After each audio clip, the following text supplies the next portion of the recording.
하늘과 땅과 바다와 그 안에 모든 것을 지으신 창조주 하나님을 찬양하며 영광을 올려드립니다.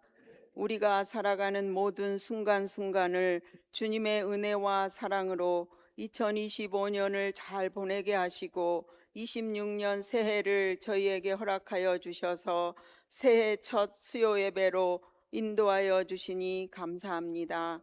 지난해의 삶을 돌아보면서 새해를 맞이하여 새로운 각오로 말로만 하는 회개가 아니라 행동과 실천이 따르는 삶, 말씀과 기도로 성령 충만한 삶을 살아가는 저희 모두가 되어서 지난해보다 좀 더 나은 성화되어져 가는 삶이 되기를 간절히 원하옵나이다.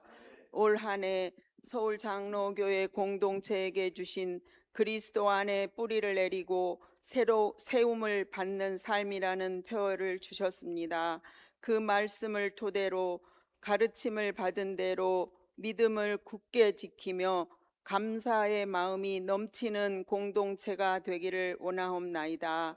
주님의 몸된 교회를 세우시고 지금까지 함께해 주신 은혜에 감사드리며 하나님을 사랑하고 교회를 사랑하는 모든 성도님들이 협력하여 선을 이루며 하나님께서 원하시는 뜻이 서울 장로교회를 통해서 이루어지기를 바라고 원하옵나이다.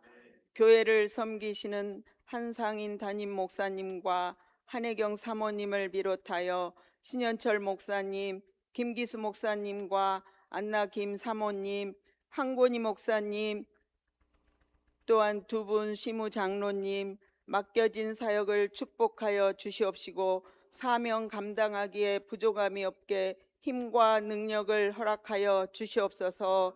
열심을 내어 주님의 교회를 섬길 때 하나님께서는 그 가정과 자녀들을 위해 복 내려 주실 것을 믿습니다. 또한 안수 집사회와 권사회를 축복하시고 직분에 걸맞는 헌신과 봉사로 하나님께 칭찬받는 안수 집사님 모두와 권사님들 될 수 있게 도와주시옵소서. 청년부를 비롯해서 유스그룹, 아동부, 영유아부 등 차세대가 부흥되고 많은 어린 영혼들 보내주셔서 믿음이 계승되는 영적 부흥의 한 해가 되게 도와주시옵소서.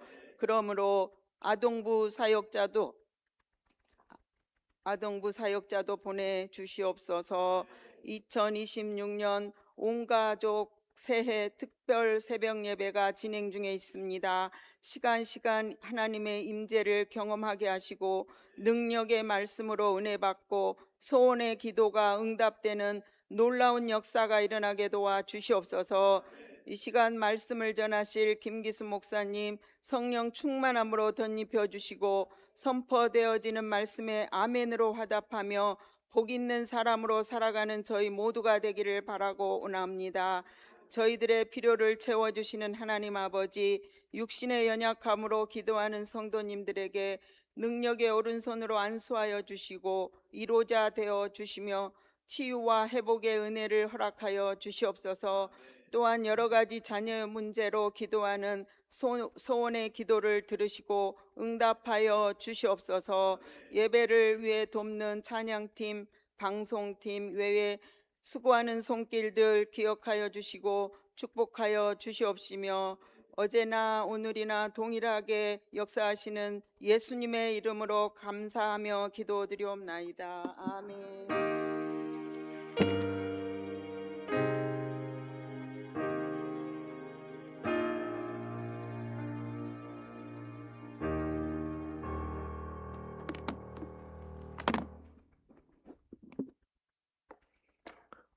할렐루야. 예배 자리에 나오신 여러분 진심으로 환영합니다. 또 우리 권사님 기도해 주셨던 것처럼 저희가 특별 새벽 예배 기간 중에 있습니다. 또 예배를 사모하시면서 또 새벽 예배를 우리 주님 앞에 올려드리는 저와 여러분 되었으면 좋겠습니다. 오늘 우리가 함께 나눌 하나님의 말씀은요, 마태복음 5장 7절 말씀입니다. 마태복음 5장 7절 말씀입니다. 한 절의 말씀입니다. 함께 같이 봉독하시겠습니다. 자비한 사람은 복이 있다. 하나님이 그들을 자비롭게 대하실 것이다. 아멘. 우리가 좀 익숙한 개역개정 버전으로 다시 한번 또 한 목소리로 읽어보시면 좋을 것 같습니다. 함께 읽겠습니다. 긍휼히 여기는 자는 복이 있나니 그들이 긍휼히 여김을 받을 것이며. 아멘. 2026년 첫 수요 예배입니다. 사실 우리가 새해가 되면 뭐 새해 복 많이 받으세요라든가 해피 뉴 이어, 이 복에 대해서 가장 한 해 중에 많이 말하는 시기가 바로 이 새해인 것 같습니다. 어찌 보면 이 팔복의 말씀을 나누기 가장 좋은 시기가 바로 이 새해이지 않을까 싶습니다. 그런데 우리가 여러분이 그 전까지의 말씀을 기억하시는지는 모르겠지만, 그러나 우리가 세상에서 말하는 일반적인 복과 또 주님께서 우리에게 사랑하는 자녀된 우리에게 주시고자 하는 복은 조금 사뭇 다르지만 더 깊은 복이라는 것이죠. 오늘도 이 말씀의 시간을 통해서 우리가 그 주님이 주시는 복을 많이 받을 수 있었으면 좋겠습니다. 어느새 이제 우리가 행복에 주님이 주시는 복에 이르는 5번째 길을 나누기 원합니다. 8가지의 길 중에서 5번째, 예수님께서 오늘 우리에게 제시하시는 그 행복에 이르는 5번째 길은 무엇인가요? 바로 긍휼히 여기는 마음을 가지라는 것이죠. 여러분, 우리가 한번 솔직하게 우리 자신을 한번 돌아보면 좋겠습니다. 여러분, 오늘날 현대인들이요, 그토록 행복하고자 발버둥 치는데 왜 오히려 참 불행해지고 있습니까? 남부럽지 않게 살고 좋은 차를 타고 좋은 집에 살아도 왜 우리 마음속에 늘 채워지지 않는 갈증과 또 불행의 그림자가 여러분 드리워져 있을까요? 수많은 이유가 있겠지만 가장 큰 원인 중에 하나는요, 바로 우리 마음속에 미움과 원한을 우리가 품고 살아가기 때문이라는 것입니다. 여러분, 우리는 살아가다 보면은요, 수많은 상처를 주고 또 상처를 받습니다. 때로는 배우자에게, 그리고 우리의 사랑하는 자녀에게, 그리고 때로는 믿었던 교우들에게 우리가 씻을 수 없는 상처를 입기도 한다는 것이죠. 그럴 때 우리 마음 안에요, 우리 안에 본능적으로 일어나는 그 마음이 무엇인가요? 내가 당한 만큼 돌려주겠다 라는 그러한 마음이죠.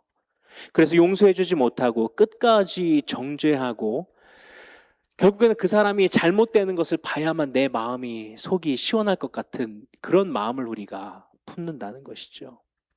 그런데 성경은 분명히 우리에게 말씀하고 있다는 것입니다. 그러한 삶을 살아갈 때 우리의 새해는 정말 불행한 한 해가 될 것이라는 것이죠. 그런 사람의 인생은 결코 행복할 수 없다는 것입니다. 오히려 불행의 감옥에 갇히게 된다는 것이죠. 그래서 오늘 이 긍휼히 여기는 자가 복이 있나니 그들이 긍휼히 여김을 받을 것이며라는 이 말씀을요, 바꿔 말하면 긍휼히 여기지 못하고 자비하지 못하고 정죄하는 자에게는 복이 아니라 화가 있다라는 것이죠.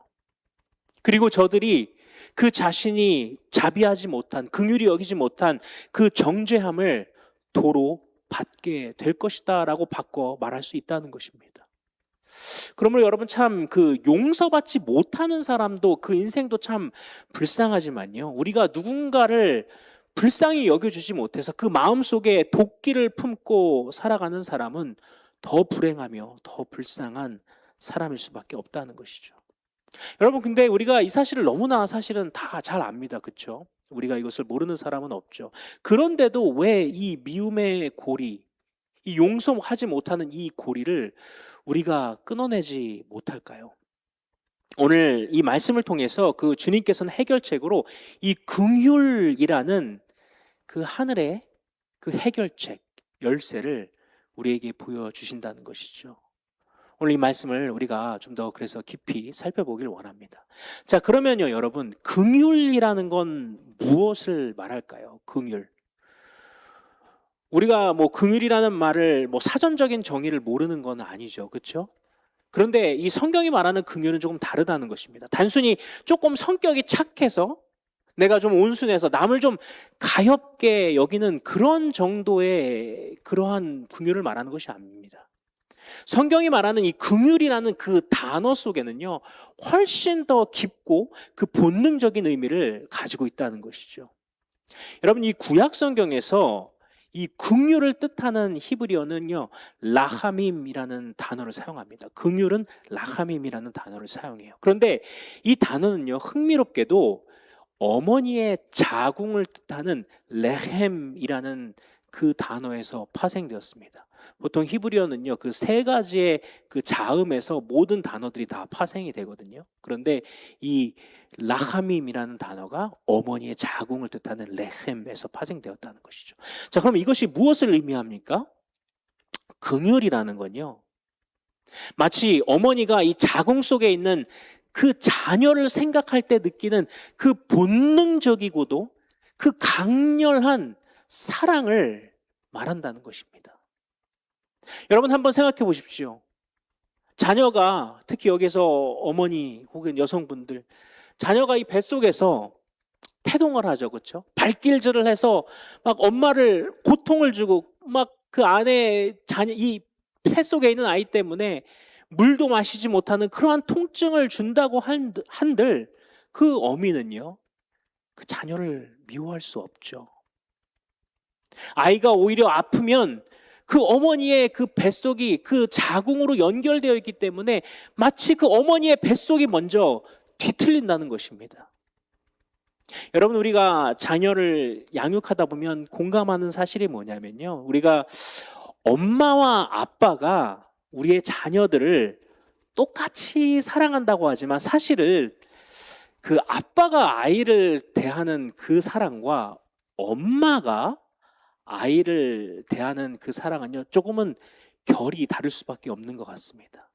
제가 아빠로서 조금은 분통하지만 인정할 수밖에 없는 사실은 결코 그 엄마의 그 사랑은 우리가 따라갈 수 없는 것 같아요. 혹시 여기서 저는 안 그럽니다 하는 아버지들 있으신가요? 자궁은 없지만 아마 그분은 굉장히 훌륭한 그 부성애를 아마 가지고 계셔서 그러신 것 같은데요. 저는 안 그렇더라고요. 왜 그렇습니까, 여러분? 엄마는요, 내 배, 내 자궁 속에서 아이를 품고 있다가 내 배에 아파서 낳은 자식이기 때문에 그 특별한 연결성이 정서적으로, 육체적으로도 연결되어 있다는 것이죠. 그래서 마치 아이가 아프거나 고통스러워하면 이 아이만 아픈 것이 아니라 마치 그 어미 된 내가, 내 몸이 찢겨나가고 내 배가 정말 뒤틀리는 것 같은 그러한 실제적인 물리적인 통증을 실제로 느낀다는 것입니다.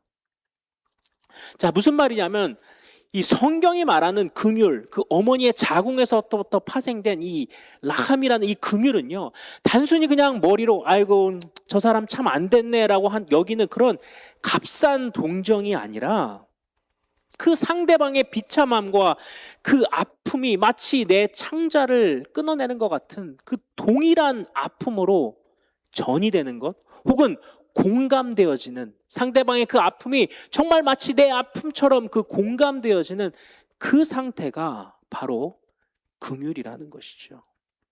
이해가 되시죠? 그런데 이 뜨겁고도 이 강렬한 이 마음이 바로 하나님께서 저와 여러분에게 보여주신 긍휼의 실체라는 것입니다.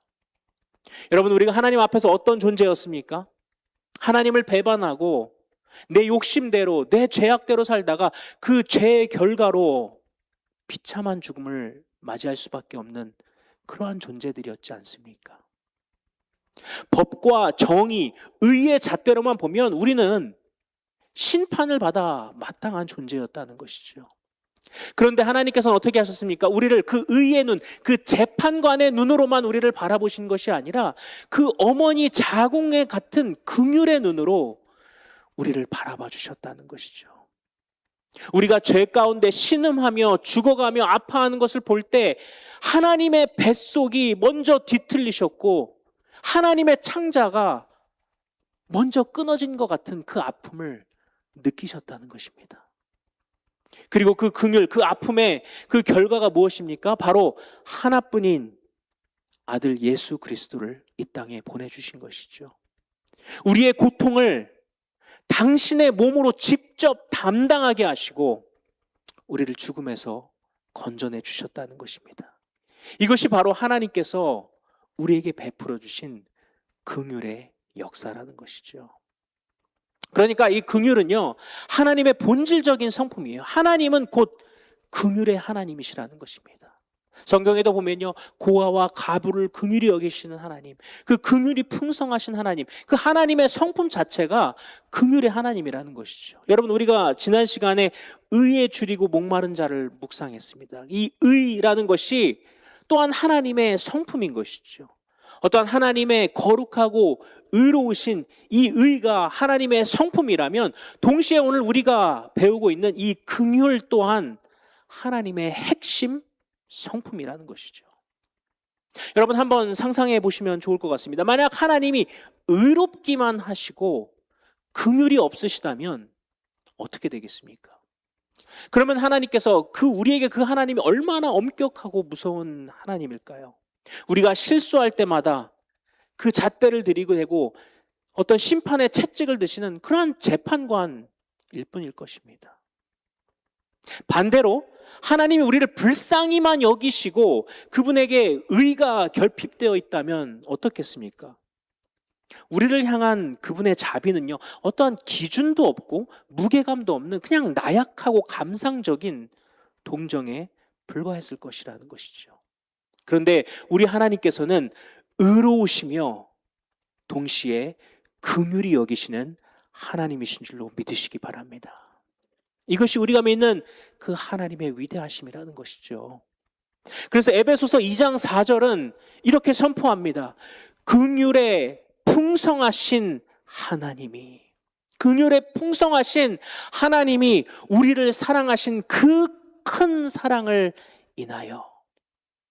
여러분 성경에서 창세기부터 요한계시록까지 성경은요 끊임없이 강조하고 있습니다. 하나님은 우리를 불쌍히 여기신다. 하나님은 우리를 긍휼히 여기신다. 바로 이것이 하나님의 본심이고 우리를 향한 그분의 성품이라는 것이죠. 그렇기 때문에 죄인된 우리가 오늘도 주님 앞에 그 긍휼하심을 입어 나와 예배할 수 있다는 것이죠. 그리고 오늘 그것이 바로 오늘 예수님이 말씀하시는 이 긍휼의 출발점이며 핵심이라는 것입니다. 그런데 여러분 이처럼 긍휼이 하나님의 본질적인 성품이라면요, 저와 여러분은 그분의 자녀가 되었잖아요. 그렇죠?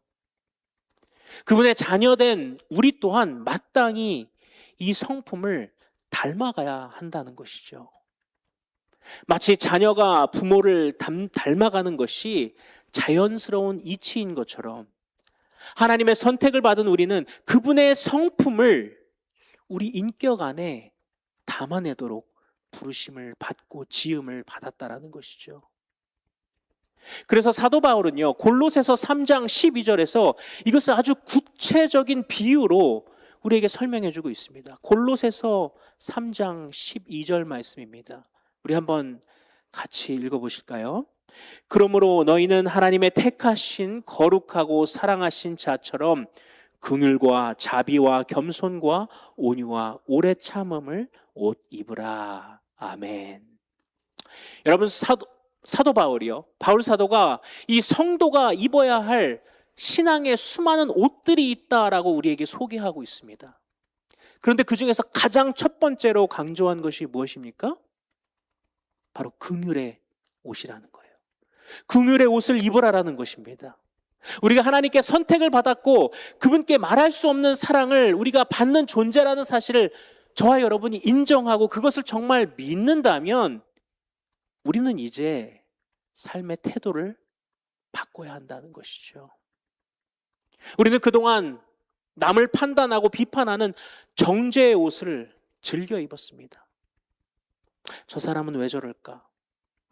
저건 잘못됐지 하면서 이 칼날 같은 잣대를 우리가 들이대며 정죄의 옷을 즐겨 입었다는 것이죠. 그런데 오늘 주님은 지금 말씀하신다는 것입니다. 그 낡고 딱딱하고 더러운 초라한 옷을 벗어버리고 주님이 주시는 부드럽고 따뜻한 긍휼의 옷을 입으라는 것이죠. 그리고 우리가 이 긍휼의 인격을 날마다 주님 앞에 우리 그리스도를 힘입어서 이루어 나갈 때 놀라운 일이 우리의 삶에 이루어진다는 것이요. 그것이 무엇입니까? 바로 우리를 긍휼히 여기시는 그 주님을 닮아가는 놀라운 축복이 우리의 삶에 나타나게 된다는 것입니다. 이러한 축복이 2026년 저와 여러분의 삶에 만들어져 가기를 주님의 이름으로 축복드립니다. 자, 우리는 여기에서 조금 더 한 걸음 더 나아가서요. 긍휼이 그럼 왜 그토록 우리 신앙에서 왜 그토록 중요한가? 우리 신앙에서 왜 중요한 이 긍휼이 뿌리가 되는지를 조금 더 이해해 보기를 원합니다. 그런데 오늘 여러분 예수님께서요. 오늘 우리에게 이 팔복에 대한 말씀을 하나하나 주시면서요. 재밌는 것은 용서하라라는 명령을 주신 것이 아니라 긍휼히 여기라라는 말씀을 하셨다라는 거예요. 그러니까 우리가 언뜻 보면은요. 이것이 좀 더 자연스러워 보입니다. 용서하는 자는 복이 있나니 그가 용서를 받을 것이다. 사실 이렇게 말할 법도 한데 왜 주님께서는 오늘 용서하라라는 명령을 주신 것이 아니라 긍휼을 이 불쌍히 여기는 마음을 말씀하시나? 왜냐하면요. 우리 주님께서는 우리에게 이 불쌍히 여기는 이 마음을 먼저 가르쳐주고 싶으셨던 것이죠. 왜 그럴까요? 여러분 불쌍히 여기는 마음, 즉 이 긍휼이 없이는요. 긍휼이 우리 마음 안에 먼저 자리 잡지 않고서는 누군가를 진정으로 품어주고 용서한다라는 것은 참으로 어렵기 때문이라는 것입니다. 그런데 여러분 사실 이 하나님께서 우리의 죄를 용서해 주시고 그리고 우리를 하나님의 자녀로 삼아 주신 것 그리고 그 모든 은혜를 우리 가운데 부어주신 그 시작도 사실은 우리를 불쌍히 여기는 그 마음에서 시작된 것 아니겠습니까? 여러분 우리는요 은혜라는 단어를 참 좋아합니다. 그렇죠? 은혜라는 단어를 너무나 좋아하죠. 그리고 자주 사용하죠. 우리가 은혜 받았습니다. 혹은 은혜로 삽니다. 오늘도 주님의 은혜 없이는 안 됩니다. 이런 고백을 우리가 하고는 합니다. 여러분 은혜 맞습니다. 참 중요하죠. 그리고 귀한 것이죠. 하지만 여러분 이 은혜와 용서가 나오는 그 원천이 우리가 어디인지를 잊어서는 안 된다는 것입니다. 즉 이 은혜와 용서가 마치 이 뿌리에서 나와서 그 나무의 끝에서 맺히는 결과이자 열매라면요. 용서가 그런 것이라면, 은혜가 그런 것이라면 이 긍휼은 어떤 것이냐면 바로 그 모든 것을 가능케 하는 원천이자 그 나무의 뿌리와도 같다라는 것이죠. 용서와 은혜가 열매라면 그 뿌리, 그것을 가능케 하는 원천과 뿌리는 긍휼이라는 것입니다. 즉 긍휼이 없이는요 우리 안에 은혜와 용서가 맺히지 않는다는 것입니다. 여러분 마치 뿌리가 메마르면 열매가 맺힐 수 없는 것처럼 우리 마음속에 불쌍히 여기는 마음이 사라지고 마르게 되면 용서라는 것은 우리에게 불가능한 숙제가 되고 만다라는 것이죠. 그러나 여러분 우리가 살아가다 보면은요 사실 도저히 용서할 수 없는 그런 사람들을 만날 때가 종종 있다는 것입니다. 그 사람을 생각하면 자다가도 분통이 터지고요. 주님의 명령인 것은 알지만 용서해야지라는 그 다짐조차 입술 밖으로 우리가 나오지 않을 때가 여러분 얼마나 많습니까? 쉽지 않죠. 그럴 때 우리는 여러분 스스로 자책하면서 억지로 용서를 짜내보려고 애를 쓰기도 하지만 대부분 실패하게 마련입니다. 그리고 그 실패 끝에 우리 자신의 연약함을 보면서 다시 한번 절망하게 되죠. 그런데 오늘 이 말씀을 통해서 주님께서는요 우리에게 지금 새로운 길을 보여주고 있다는 것입니다. 즉 용서해야지라고 억지로 우리가 다짐하기 전에 먼저 우리가 하나님의 긍휼을 구해보는 것은 어떨까요? 우리의 힘으로 도저히 용서가 되어지지 않을 때 주님 앞에 솔직하게 나아가서 이렇게 기도해 보자는 것이죠. 주님, 제 힘으로는 도저히 저 사람을 용서할 수 없습니다. 제 안에는 그런 사랑이 없습니다. 그러나 주님, 저 사람을, 저 영혼을 불쌍히 여기는 마음을 저에게 먼저 주십시오. 저 사람이 저토록 악하게 행동할 수밖에 없는 그 비참한 영혼의 상태를 주님의 눈으로, 그 긍휼의 눈으로 보도록 도와주십시오. 이러한 기도를 우리가 주님 앞에 드릴 필요가 있다는 것이죠. 때로는 여러분, 결코 상대방이 잘해서 용서하는 것이 아닌 것입니다.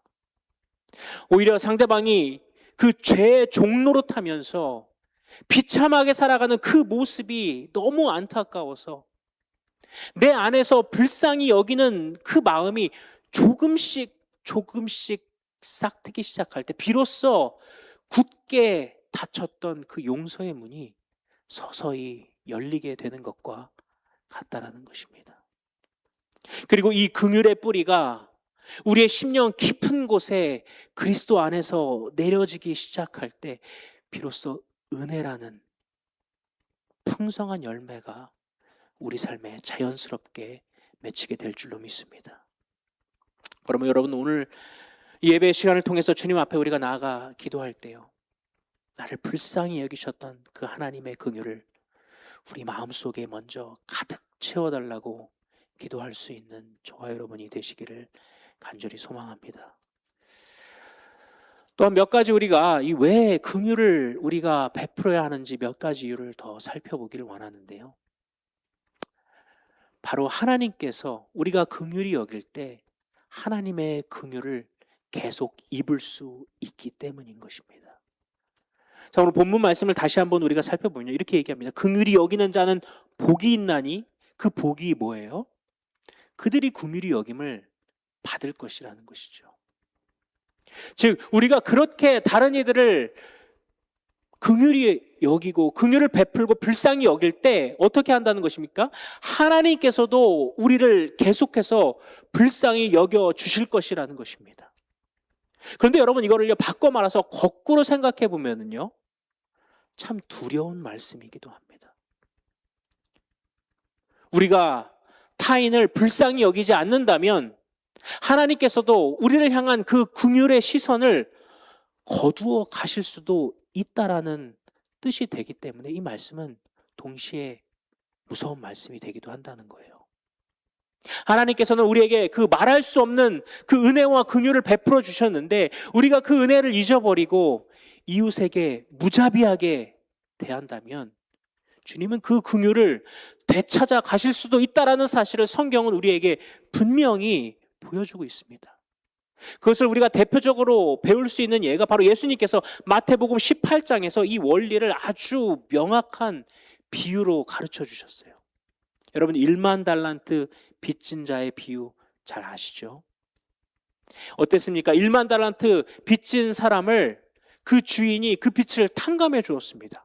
다 안 갚아도 좋다. 어떤 조건도 없다. 안 갚아도 돼. 라고 하며 긍휼을 베풀어 주었죠. 여러분, 1만 달란트 오늘 가치로 환산하면 수천만 달러, 아니 상상할 수도 없는 천문학적인 금액입니다. 그런데 그 사람이 그것을 탕감받고 나가서 어떻게 합니까?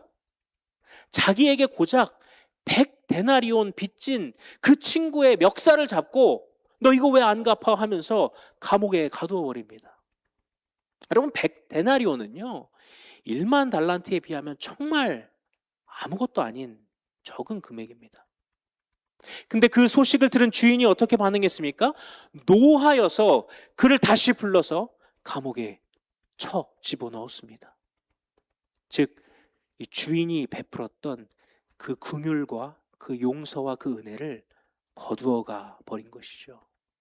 여러분, 이 비유가 우리에게 주는 교훈은 명확하고 너무나 클리어하고 분명합니다. 하나님께서 우리에게 이 죄사함의 은혜를 주셨지만 만약 우리가 그 하나님의 긍휼을 망각하고 타인에게 무자비하게 행동하고 군다면 하나님께서도 그 긍휼을 우리를 향한 그 긍휼을 거두어 가신다는 것이죠. 우리가 십자가 앞에 주님 앞에 나아가서 주님, 나 같은 죄인, 벌레 같은 나와 같은 죄인 살리신 주님 감사합니다, 고맙습니다라고 우리가 회개하면서 용서받았다면 우리도 이제는 그 용서를 이웃에게 흘려보내야 할 거룩한 책임이 우리에게 있다는 것이죠. 여러분 한번 생각해 보십시오. 하나님께서 나를 불쌍히 여기는 그 긍휼의 마음을 거두어 가신다면 우리의 인생에 뭐가 남겠습니까? 생각만 해도 아찔한 일이 아닐 수 없습니다. 그러면 여러분, 왜 우리가 긍휼히 여겨야 합니까? 왜 우리가 긍휼한 주님의 성품을 배워가야 합니까? 왜 우리가 다른 옷을 던져버리고 긍휼의 옷을 입기 시작해야 합니까? 나 자신을 위해서라도, 내 영혼이 살기 위해서라도 우리는 긍휼을 선택해야 한다는 것이죠. 그것이 바로 우리가 하나님의 자녀로서 이 땅에서 평안히 복을 누리며 살아갈 수 있는 유일한 길인 것을 우리 주님은 우리에게 가르쳐주고 계십니다. 여러분, 그러면요, 우리가 어떻게 다른 사람에게 긍휼을 베풀 수 있을까요? 여러분, 우리가 이거 복이라는 사실은 사실 머리로는 잘 알죠, 그렇죠? 그런데 실제 삶 속에서 실천하는 것은 정말 어렵죠.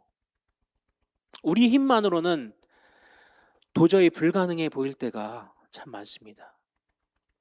그래서 이 평생도록 그리스도인의 깊은 영성을 연구하고 또 가르쳤던 헨리 나우엔이라는 신학자는요, 이 용서와 긍휼을 자신의 삶의 방식으로 삼고자 하는 그 성도들에게 아주 소중한 세 가지의 권면을 가르쳐주고 있습니다. 첫 번째로 이 용서와 긍휼의 삶을 우리의 삶에 정말 가져오기 원한다면 첫 번째로는요, 묵상하라라는 거예요. 묵상하라. 무엇을 묵상합니까? 하나님의 긍휼을 깊이 묵상해 보라는 것이죠. 여러분, 우리가 다른 사람을 불쌍히 여기지 못하는 가장 큰 이유는요, 상대방이 나에게 했던 그 서운한 행동, 그 서운한 말, 그리고 나에게 입혔던 그 상처, 그것에만 온 시선이 고정되어 있기 때문인 것이죠.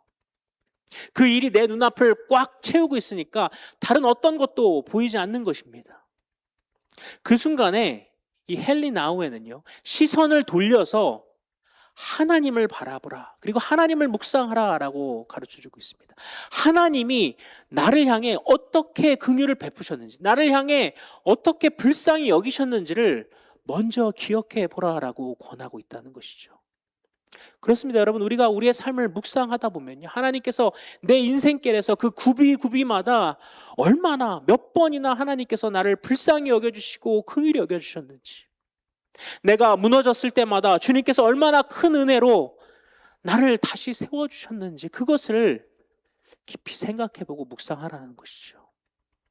그래서 우리에게 이 100데나리온 갚지 않은 그 사람을 보고 화를 먼저 내기 전에 하나님께서 우리에게 1만 달란트 용서해 주신 그 자비와 그 긍휼을 먼저 기억해 보라라는 것입니다. 왜냐하면 그 은혜를 깨닫고 기억한 사람만이 비로소 은혜를 베풀 수 있기 때문이라는 것이죠. 그리고 하나님께서 나에게 행하신 일을 그 기억하고 우리 마음속에 비로소 감사하는 마음이 싹트기 시작할 때 우리는 비로소 나에게 아픔을 준 사람을 향해서도 주님과 같은 긍휼의 시선을 조금씩 보낼 수 있게 되어진다는 것입니다. 첫 번째로 그래서 묵상하라라면요, 두 번째로 이 정말 긍휼을 베풀기 원하고 다른 사람을 불쌍히 여기 원한다면 결단하라라는 것입니다. 결단하라. 무엇을 결단하냐면 바로 주님의 마음을 품기로 결단해 보라라는 것입니다. 진심으로 여러분 긍휼을 베풀기 원한다면, 그렇게 원한다면 우리에게는 여러분 의지적인 결단이 필요하다라는 것이죠. 여러분, 사실 긍휼이라는 것은 자연스럽게 솟아나는 감정이 아니기 때문에 그렇습니다. 우리의 인간의 본성은 죄악되고 이기적이고 누군가를 판단하고 정죄하는 것이 더 자연스럽고 익숙하기 때문에, 그래서 가만히 있는데 저절로 사람을 불쌍히 여기는 성품이 생기는 것이라는 것은 참으로 어렵다는 것이죠. 그렇기 때문에 우리가 매일 하나님의 말씀을 따라서 내 감정보다 주님의 명령을 앞세우는 이러한 결단의 훈련을 우리가 할 필요가 있다라는 것입니다. 여러분, 세상의 용서는 참 조건적일 때가 많지요. 저 사람이 사과하면 그러면 내가 용서하겠다. 저 사람이 변하는 걸 보여주면 그때 내가 긍휼한 마음을 품는 것을 한번 생각해 보겠다라고 그렇게 말합니다. 그런데 여러분, 우리가 생각해 보면 하나님께서 우리를 그렇게 조건적으로 대하셨다라면 어땠을까요? 아마 우리 중 그 누구도 하나님의 은혜를 받을 자격이 되는 사람은 없을 것입니다. 그런데 주님께서 우리에게 그러한 아무런 조건도 없이 오직 불쌍히 여기는 그 마음 하나로 은혜를 베풀어 주셨다라는 것이죠. 그리고 우리 모두 다 그 은혜를 경험하지 않았습니까? 그리고 주님께서 우리에게 말씀하시기를 너희도 조건 없이 불쌍히 여겨보지 않겠니? 라고 우리에게 권면하고 계신다라는 것입니다. 그러므로 여러분, 참으로 어렵지만, 그리고 나의 감정이 아직 허락하지 않지만, 그러나 오늘 내가 주님의 말씀을 따라서 내가 그를 불쌍히 여기기로 결단합니다 라고 고백할 수 있는 저와 여러분이 되어야 한다는 것이죠. 그것이 여러분 마음은 따라주지 않을지라도 우리가 결단을 할 수 있지 않겠습니까? 세 번째로, 첫 번째로 묵상하라, 그리고 두 번째로 결단하라 라면, 세 번째로는요, 이렇게 결단하기 위해서 마지막으로 필요한 것은요, 기도해야 한다라는 것입니다. 여러분, 묵상하고 결단해도 여전히 누군가를 불쌍히 여기는 것이 죽기보다 힘들게 느껴질 때가 있지 않습니까? 그럴 때 우리가 할 수 있는 가장 강력한 방법은 바로 그 사람을 위해서, 그 영혼을 위해서 우리가 기도하기 시작하는 것이라는 것입니다. 그리고 기도하는 사람은 결국 용서하게 된다라는 것이죠. 왜냐하면 우리가 하나님 앞에 나아가 기도할 때 하나님께서 우리의 마음속에 당신의 긍휼을 부어주시기 때문에 그런 것입니다. 기도하는 중에 우리는 문득 깨닫게 된다는 것이죠. 하나님, 저 또한 주님 앞에 참 죄인이고 내가 어떤 사람이었는데 주님이 이런 큰 은혜를 저에게 주셨나요? 라는 감격과 함께 동시에 내 마음을 아프게 했던 그 사람을 향해서도 주님, 하나님, 저 영혼도 참으로 불쌍한 영혼입니다. 주님 없이 살 수 없는 가련한 존재입니다. 주님의 은혜를 그에게도 부어 주시옵소서. 이렇게 우리의 기도가 나오게 된다라는 것이죠. 그리고 그렇게 기도를 우리가 간절하게 하다 보면 어느새 우리 마음속에 맺혀 있었던 상대방에 대한 그 미움과 독기가 서서히 빠져나가게 된다라는 것이죠. 날카로웠던 마음이 기도를 통해 부드럽게 순화되기 시작한다는 것입니다. 그리고 어느 순간 우리는 이전보다 훨씬 넉넉해진 마음으로 상대방을 바라보게 될 수 있다는 것이죠. 여러분, 말씀을 마무리하기 원합니다. 오늘 주님께서는 우리에게 행복으로 가는 다섯 번째 길, 긍휼히 여기는 자가 복이 있다라고 말씀하십니다. 사랑하는 성도 여러분, 우리에게 다가온 이 새해 2026년에는요, 주님이 복이라고 말씀하신 이 긍휼한 마음이 우리의 심령에 뿌리 내릴 수 있는 그러한 한 해가 될 수 있었으면 좋겠습니다. 그러기 위해서 우리가 이 세 가지를 실천해야 한다는 것이죠. 주님께서 나를 어떻게 용서하셨는가를 우리가 깊이 묵상해야 한다는 것이죠. 그리고 감정보다 앞서서 우리가 조건 없이 용서하기로 결단해 봐야 한다는 것입니다. 그리고 마지막으로 주님의 도우심을 구하며 간절히 기도할 때, 그럴 때 주님께서 마침내 그 약속하신 그 넉넉한 가슴으로, 그 마음으로 우리의 사랑하는 이웃들을 긍휼히 바라보게 될 줄로 믿습니다. 그리하여서 주님께서 저와 여러분을 위해 부어주시는 그 긍휼을 마음껏 맛보고, 그리고 하늘에 약속하신 그 행복을 마음껏 누리고 만끽하는 그러한 새해, 그러한 모든 성도님 가정 되시기를 주님의 이름으로 간절히 축원드립니다. 기도하겠습니다. 하나님, 오늘 우리에게 말씀하신 이 팔복의 말씀, 그 가운데 긍휼히 여기는 자가 복이 있고 그가 긍휼히 여김을 받을 것이라는 이 말씀을 우리의 말씀으로 취합니다. 주님, 우리는 부족하고 연약하지만 주님의 은혜가 우리 가운데 부어졌기 때문에 우리 가운데 그 통로가 되어서 주님의 긍휼하심을 흘려보낼 수 있는 그런 주님 예수 그리스도의 귀한 통로가 되게 하여 주시옵소서. 예수님의 이름으로 기도드립니다.